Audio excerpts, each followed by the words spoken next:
Hai, ketemu lagi di Leadership Talk with Taufan Akbari.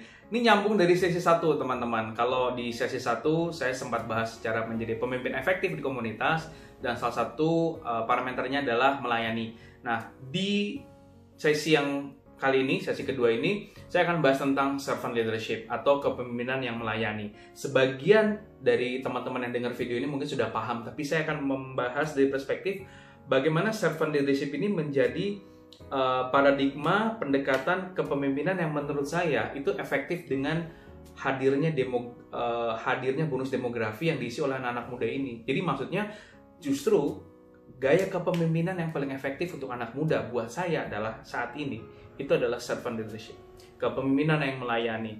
Bahkan beberapa literatur bilang servant leadership, kepemimpinan melayani adalah is new concept of leadership in a digital era. Kenapa? Kita bahas kurang lebih 4 menit ke depan atau beberapa menit ke depan. Yang pertama, kalau dilihat dari literatur, teori ini ditemukan oleh Robert K. Greenleaf itu tahun 1970.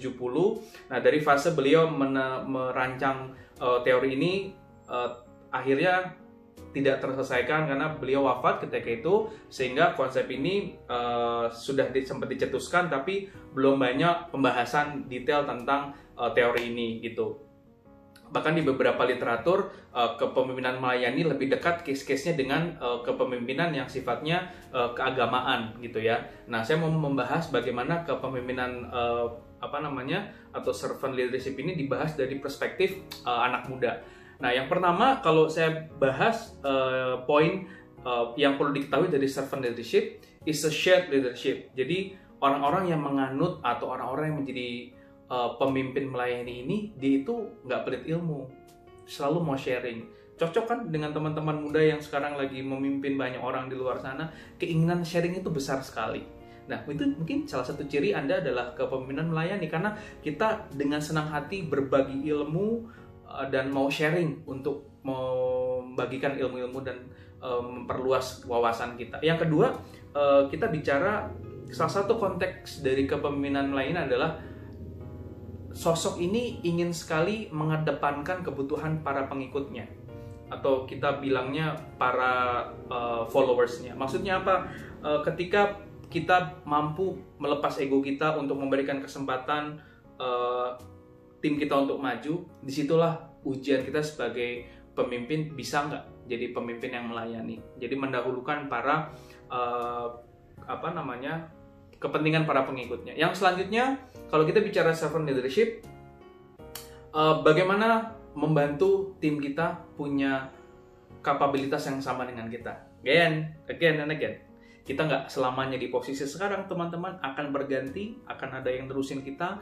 Nah, satu poin penting dari leadership is a legacy, atau apa yang kita bisa tinggalkan di pekerjaan kita sekarang, entah itu nama baik, ilmu, warisan karya, dan lain-lain. Dan parameter dari kepemimpinan melayani yang baik adalah ketika dia mampu membantu para followersnya untuk berkembang, menciptakan Anda selanjutnya. Misalkan Anda adalah pemimpin di perusahaan kimia farma atau kimia lah. Bagaimana, dan Anda punya kurang lebih 7 anak buah. Nah, bagaimana supaya 7 anak buah ini sama akhirnya kapabilitasnya dengan Anda, dengan teman-teman. Nah, itulah bagaimana kemampuan meregenerasi. Jadi nggak boleh pelit ilmu itu. Nah, karakteristik yang namanya servant leadership itu ada 3. Yang pertama, bisa menerima perbedaan pendapat. Bisa nggak kalian itu mendengarkan banyak pihak? Katanya tugas pemimpin itu mendengarkan ya. Mendengarkan dan merespon dengan baik. Nah, kedua adalah create a trust culture, dalam artian membiasakan memberikan kepercayaan tuh ke tim kita. Jangan apa-apa tuh bawaannya parno gitu. Kayaknya tuh kita paling benar sendiri, kita perfeksionis gitu, sehingga tim kita tuh merasa kadang-kadang minder atau merasa nggak dikasih ruang, space sama pemimpinnya.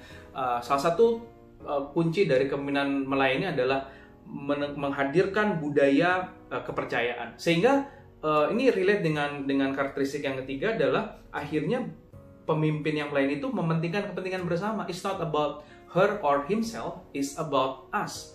Kepemimpinan melayani bicara us, we, bukan I, and I.